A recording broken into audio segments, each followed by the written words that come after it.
Welcome back to Adolescence, where we talk about that phase of life between adolescence and adulthood. I'm Jess. And I'm Laura. Go on TikTok because we are going to post clips from the episode on TikTok. Hope you all had an amazing weekend and that your Monday's off to a great start. Yeah. Good times. Jess and I are in person today. Recording. Yes, we are. We haven't recorded in person in probably 6 months. Yeah, it's been a while. We're always remote, but it's great to feel your energy right next to me in this room. Very pink. A lot of pink going on. Yeah, there's a lot of pink going on.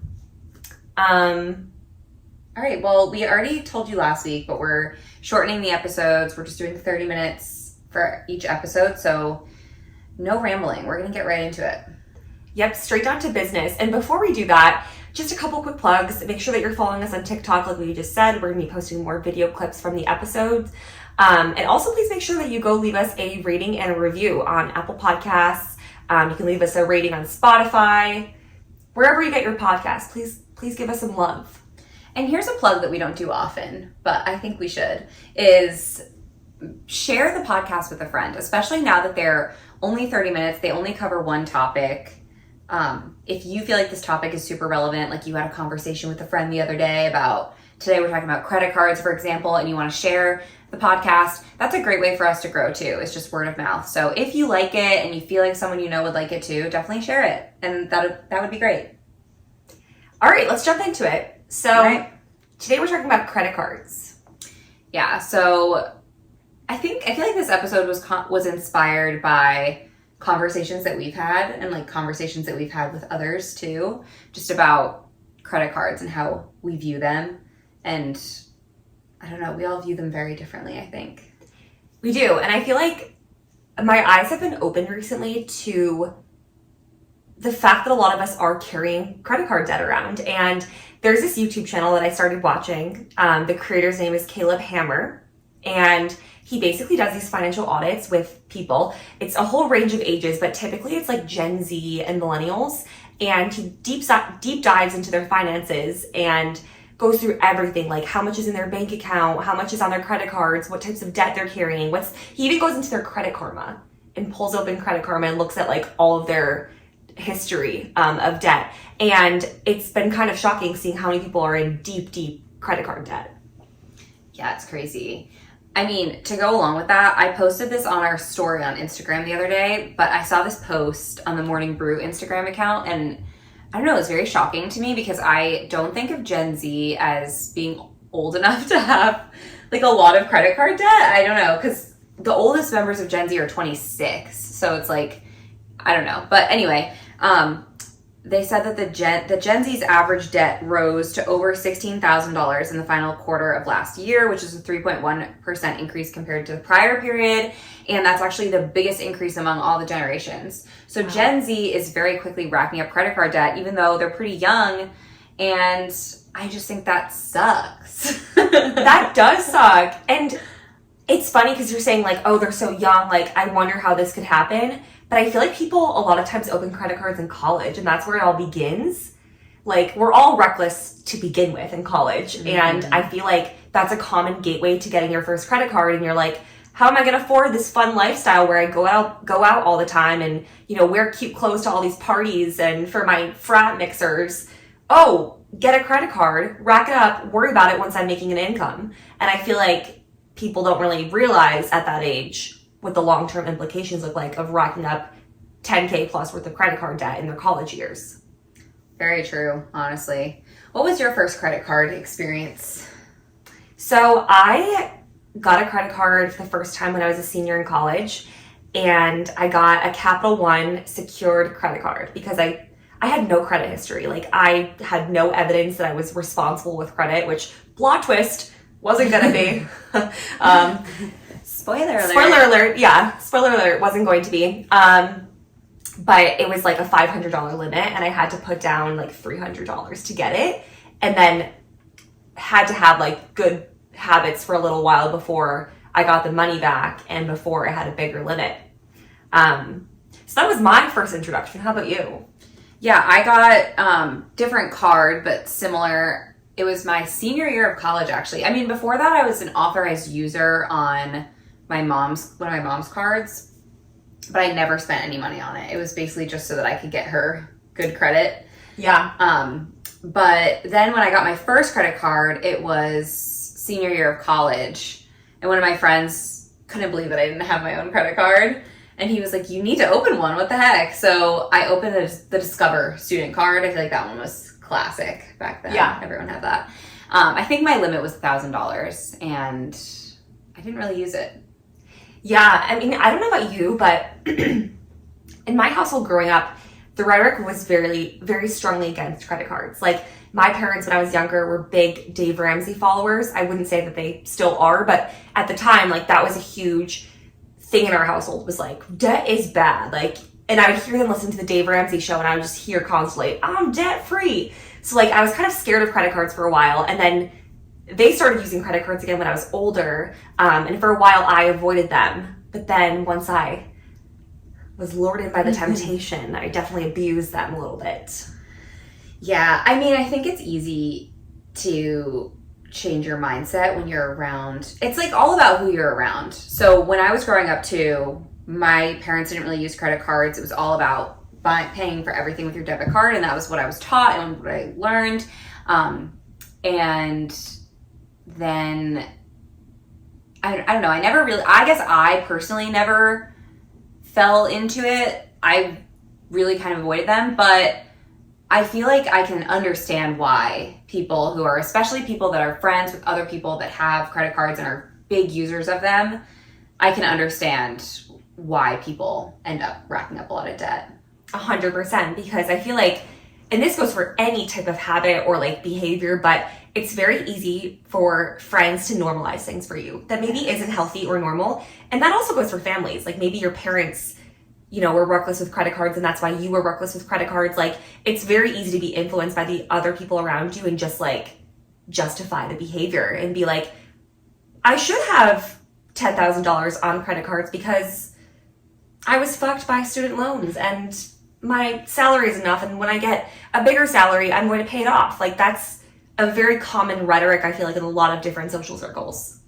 Yeah, so little story time. I was hanging out with some friends and like mutual friends, and a conversation about credit cards came up, and among the group, it was revealed that multiple people in the group had between like $8,000 and $15,000 in credit card debt, which, I mean, based on the stats that we're seeing from this boarding group post, that's not crazy. Like, the average is 16,000, so that's not crazy. But to me, it was like mind blowing because I don't keep any balance on my credit cards. I pay them all off in full every month, so I just wasn't aware that that was something that was happening. And the crazy thing is that when you're not aware that people are racking up credit card debt, I feel like it's even easier to compare yourself and wonder why you're unable to afford all the things that everyone around you seems to be able to afford.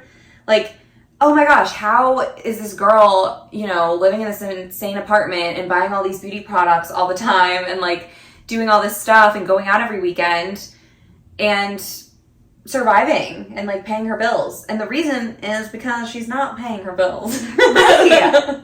No, it's so true, and I feel like I'm always in that spiral of comparison and wondering how everyone else can afford so much more than me. But like, we've talked about this before, like, we always assume everyone else is in a better financial situation than they probably actually are. So you can't compare yourself to how someone's spending, because your spending habits don't reflect like your actual financial situation. And I was the perfect example of this. Like, I remember right out of college, I was making a pretty crappy salary. It was like definitely near poverty level in Boston, Massachusetts. Yeah, I was living this pretty like luxurious lifestyle for a 22-year-old making what I was making in Boston. I lived downtown in the North End, had a nice apartment. I would go out to dinner all the time. I was buying clothes every week, going to Sephora, getting like bougie soap, like everything I could upgrade, I did. And I remember like, I would go on a lot of trips. I remember my friend saying to me like, how are you affording like all of these trips? Like, I feel like you're traveling all the time. And I was like, how are you not? Like, just put it on a credit card. Like, I didn't say that to him, but like, to me, I consider my credit cards at that age to just be an extension of like my money. I thought that, okay, I can spend up to the limit on this, and that is just part of my monthly availability. Which looking back, I'm like, I knew better. But for some reason, that like logic went out the door. Everything I was taught growing up went out the door. I mean, I think it's just easy to justify, and also especially when you're making a really low salary, it's especially easy to justify and just tell yourself that once I start making more, I'll be able to pay off all this credit card debt, and then I won't spend as much on credit cards because I'll just have the money. But that's actually not how it works usually for most people. I feel like once you have the habits in place, it's really hard to change them. Yes. Another financial like content creator I love is Ramit. Sorry, let me say this again. Another financial creator that I love is Ramit Sethi, and he has this podcast called I Will Teach You to Be Rich, where he does basically couples therapy about money on his podcast. And it comes up often, like where there's a couple who is making like $200K a year, but they're in tons of credit card debt because you just elevate your lifestyle along with every salary increase you get. And like if the habit's not there, you're not going to actually just pay off your credit cards and not go into debt again. Yeah, because you're just thinking, it's just the constant idea of if you're always overspending based on what you're earning, then once you go up a level, like let's say you're making $35,000 in your first job and then you start making $50,000, in your head, now you're making an extra $15,000. So you're going to spend what you've already been spending plus $15,000 instead of, oh, now suddenly I'm just going to keep spending the way I've been spending and go, like, that's just not how it's not how our brains work, I don't think. Right. It's kind of similar with any other area of life. Like,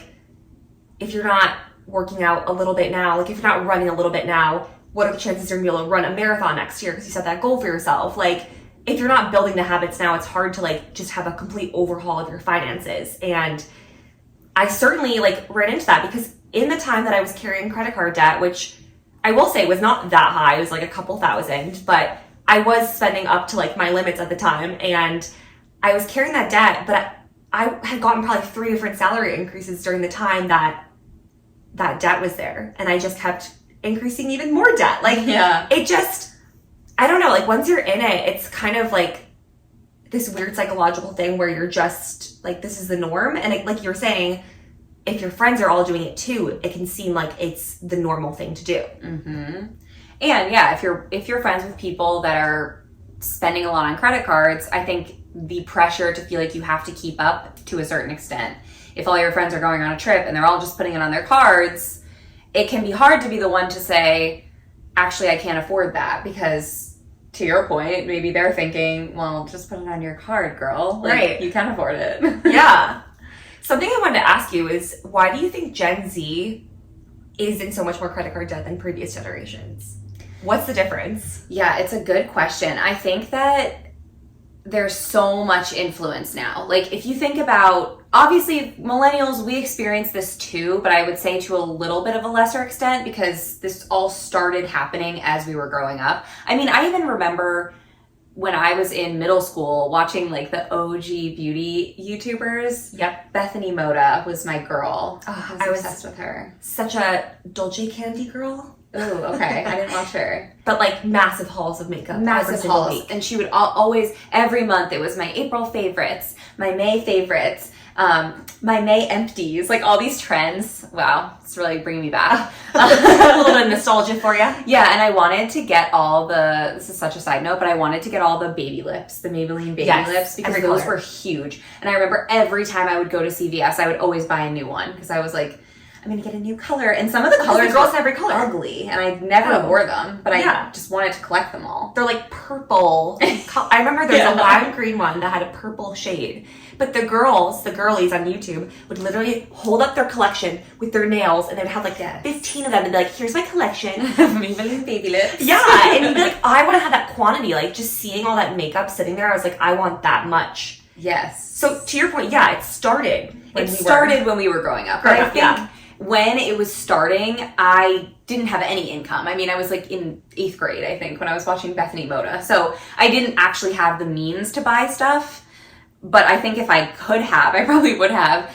But I feel like, so it started then, but now, especially with TikTok and just the explosion of influencing as a genre. I mean, those people were at the forefront of it, and before influencing was even a word. We didn't even have a word for it. It was just these people on YouTube that you could watch. Right. And now, obviously, it's this whole industry. And I think that when you're exposed to all of that all the time, you're on TikTok and Instagram and just seeing people living these lavish lives, and it seems like everyone is, so you're like, why shouldn't I? Yes. We actually have a TikTok series on our Adult Essence TikTok about our non-bougie lives and like things about our lives that are not bougie, because we felt like everything we saw on TikTok was all immaculate. It was like the prettiest apartments in these luxury buildings, nice nails all the time, a giant shelf full of Drunk Elephant and I don't even know other brands, like fancy brands of makeup and skincare, and the kitchens were immaculate. Like everything's perfect. And I feel like it's so easy when you're on TikTok and you're scrolling all day to like get caught up in that and want to have all those things. And for most of us, our income in our 20s is not going to afford us that type of lifestyle. Mm-hmm. And we see all these people who are in their 20s with that lifestyle. So it feels like we should be able to have that too. Yes. And something that I love recently that's kind of started popping up, and I would say that our series that you're talking about was sort of an early adapter of this trend. It kind of was.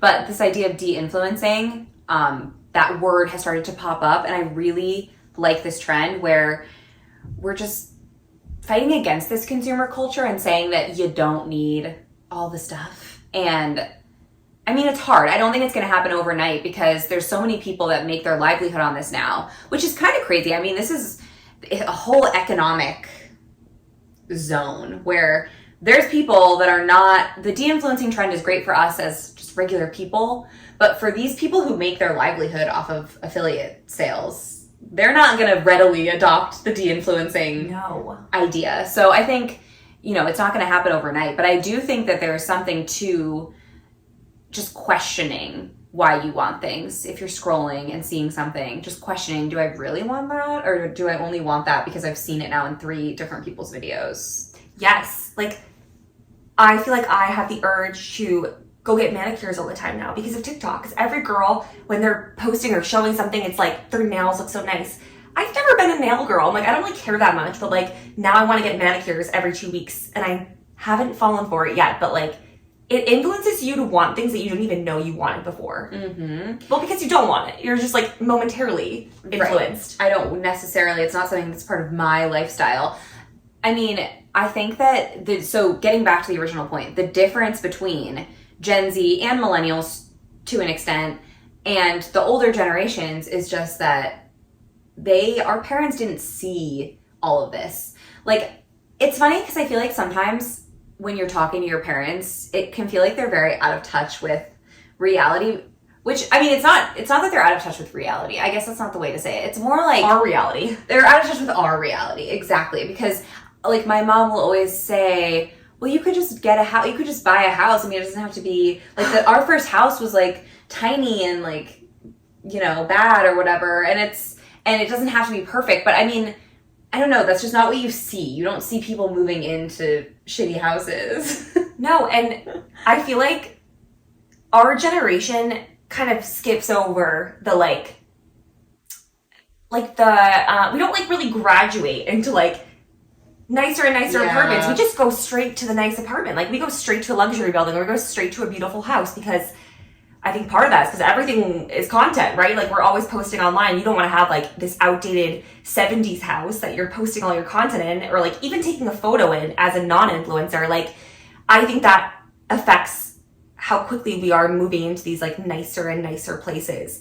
And same goes with our cars. Like we're jumping straight to like the more luxury vehicles and we're jumping straight to like the Sephora products versus like starting off with drugstore. Like I think we're all just skipping over steps that our parents had. Like at least my parents, we moved 4 times growing up, and each time we kind of moved into like a nicer and nicer house with more to offer. Like, now this house has a pool and now this house is in like a nicer neighborhood, but it didn't all happen at once for them. Like they started off in a pretty tiny house that was very outdated. Yeah, I mean, when I was growing up, our first house was really small. I don't remember it because we moved out of that when I was 6 months old. And then into a condo. We lived in a condo building, 2-bedroom condo. My sister and I shared a room. And then we moved into our house when I was like 5. So yeah, I mean, it was the steps. And I think that also our parents just weren't seeing these crazy lifestyles. I think there's also an element to this where we live in a city, and I think it's worth mentioning that, because I do think that when you don't live in a city, there's less. I mean, honestly, there's just less to spend money on, I would say. Like, it's so normal, and I think if you don't live in a city, you might not know this, but it's so normal to just have a night where you just go out for drinks and it costs you $70. Oh, yeah. Like, easily. And that's for, like, 1 to 2 cocktails per person. Yeah. It's $70. Like, it's so crazy how expensive it is around here, and you're constantly walking past temptation. Like, you're walking past clothing stores all the time. You're walking past, like, takeout and coffee and bars that you're like, that's a cute spot. I'll have to go grab a cocktail there. That's going to cost me, you know, $20. $20. Like, you're just constantly tempted by things. And, like, it's funny because you hear from your parents, like, don't keep up with the Joneses. Like, oh, yeah. They love saying that. They love saying that, but they literally were only keeping up with, like, their neighbors. Like, they weren't seeing anything posted online from all over the world. Like, we're not competing with the whole world, as they were competing with, like, their immediate social circles. Right. Keeping up with the Joneses is now keeping up with America. Right. Keeping up with Alex Earl. That is, like, that's the new version. Exactly. It's hard. So I can see and totally empathize with why Gen Z is finding themselves in more credit card debt. And, like, I don't want anyone who's in that situation to feel judged or feel terribly about themselves because of it, because I feel like this is a very normal thing to go through, especially in America. Like, our system is literally set up to make it as easy as possible to have you take out as much debt as possible. Like, it is built to fuck you over. So you shouldn't feel bad if you find yourself in this situation. But I think it's worth knowing, like, you don't have to stay there, and it's better that you don't. Yeah, and all of the little things that are set up to just make it so much easier to spend money, like the pay-as-you-go things that you see on everything now. Yes. It could be a $50 like pair of jeans that you're gonna buy, and it's pay-as-you-go, $10 a month for 5 months. Like, why? Why is that necessary? Like, right. If you can't, I feel like with those things, it underlines the idea that you don't have to pay for it now. Just put it on a credit card and pay for it later. And that mentality, think about it later, I think is so prevalent in the spending consumer culture. And I feel like I was really drilled into my head that if you cannot afford it at this exact moment, like from your bank account, if you couldn't pay for it, you can't afford it. And I think we could all use a little bit of that. But definitely it's not your fault if you're in this boat, because I feel like so many people are. Yeah. I feel like it's like a fine line of, like, it's understandable why you are here, but it's also like something that you don't want to keep doing, like, for your own financial future. Like, I just think that when we're young, we don't see the long-term effects of carrying credit card debt, but I think part of that is because people aren't fully aware of what this is doing to their credit score. Your credit score is necessary if you ever want to buy a house and take out a mortgage, or if you want to get a car loan. I mean, you can have a shitty credit score, but you're probably going to get terrible interest rates, which when you're buying a home can add genuinely tens of thousands of dollars to the home price if you have a really high interest rate. So that's one implication. Other implication is, like, just the anxiety of carrying credit card debt, like just having that on your radar all the time, I imagine is stressful. Yeah. I think another thing to mention is that credit card companies, I think, can be very deceptive, and it's not clear how they work. And so I think if you don't know how they work, it's so easy to not even realize that you're accumulating interest.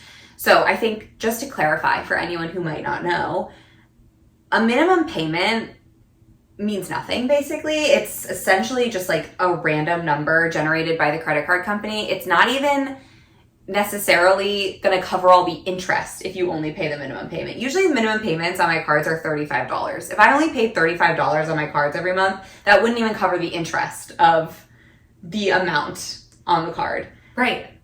The minimum payment, I feel like all that does is, if you're paying minimum payment, then you're not going to get dinged for having a late payment, because if in the minimum, you need to be paying those minimum payments, because if you get one late payment, that'll stay on your record for like 7 years. And I actually, a few years ago, accidentally missed paying one of my cards, and it was literally $25. Like, I was going to pay it, but I just forgot. Still there, and still is just like reigning over my credit score. I don't think it's like playing the biggest deal, but still, if you're doing that over and over again, it'll ding your credit score.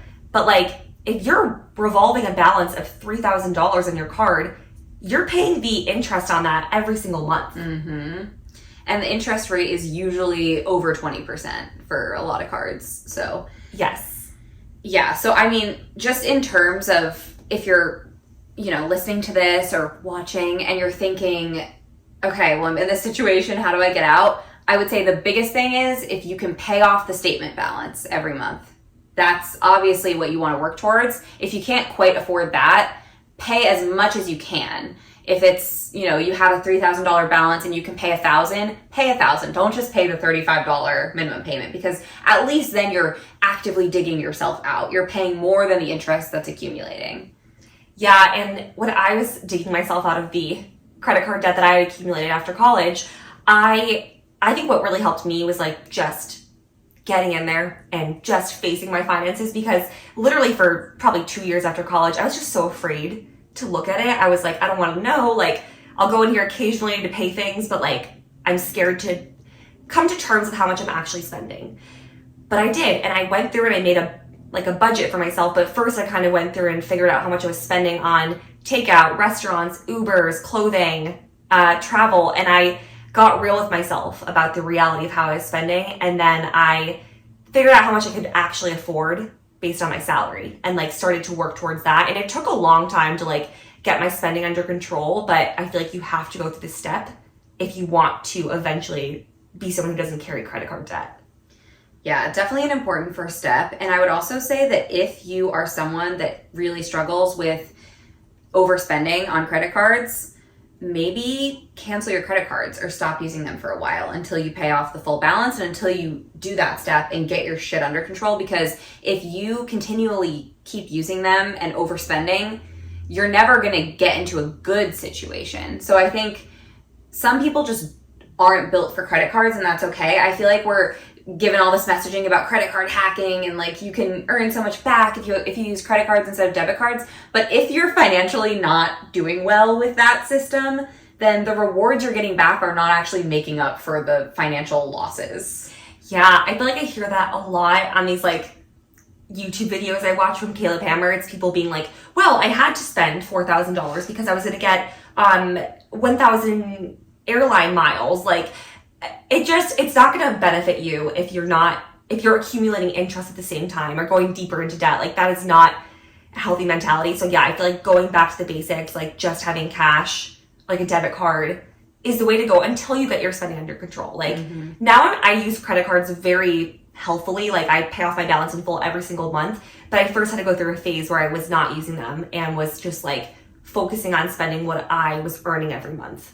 Yeah, definitely. And I think if you're someone who forgets to pay your balance a lot, yeah, even if you're like planning on doing it and you just forget, because I definitely do that. I've set up automatic payments for a lot of things because I used to forget to pay my student loans like every single month, and every single month I would get an email that was like, hello, pay us, and I was like, I meant to, but then they kept charging me late fees. So I eventually just set up automatic payments, and that was a lifesaver too. So if you can do that, that's also a great idea. Yeah, agreed.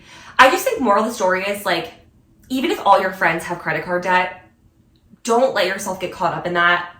It's okay to be the friend who's like, I'm sorry guys, I can't go on this trip, I'm on a budget. It's okay to be that person, and maybe you'll actually positively influence your friends if you start to be that person. So I think like being the first one to take a step towards getting your financial shit together is actually going to benefit all of you. Yeah. Be that first person. Yeah, so true. Because like if it's normalized among your friend group, again, not your fault, but don't perpetuate the normalization. Right.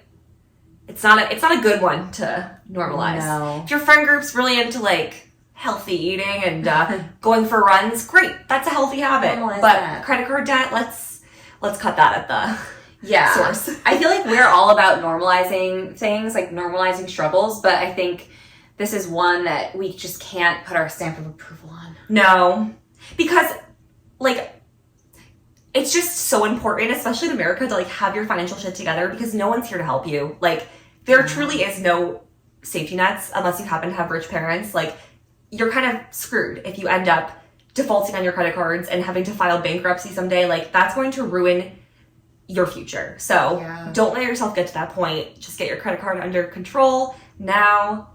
It's so true. I mean, if you're in massive amounts of credit card debt and then, God forbid, you have a health emergency and your health insurance doesn't cover it, like, America's just here to fuck you, so They are.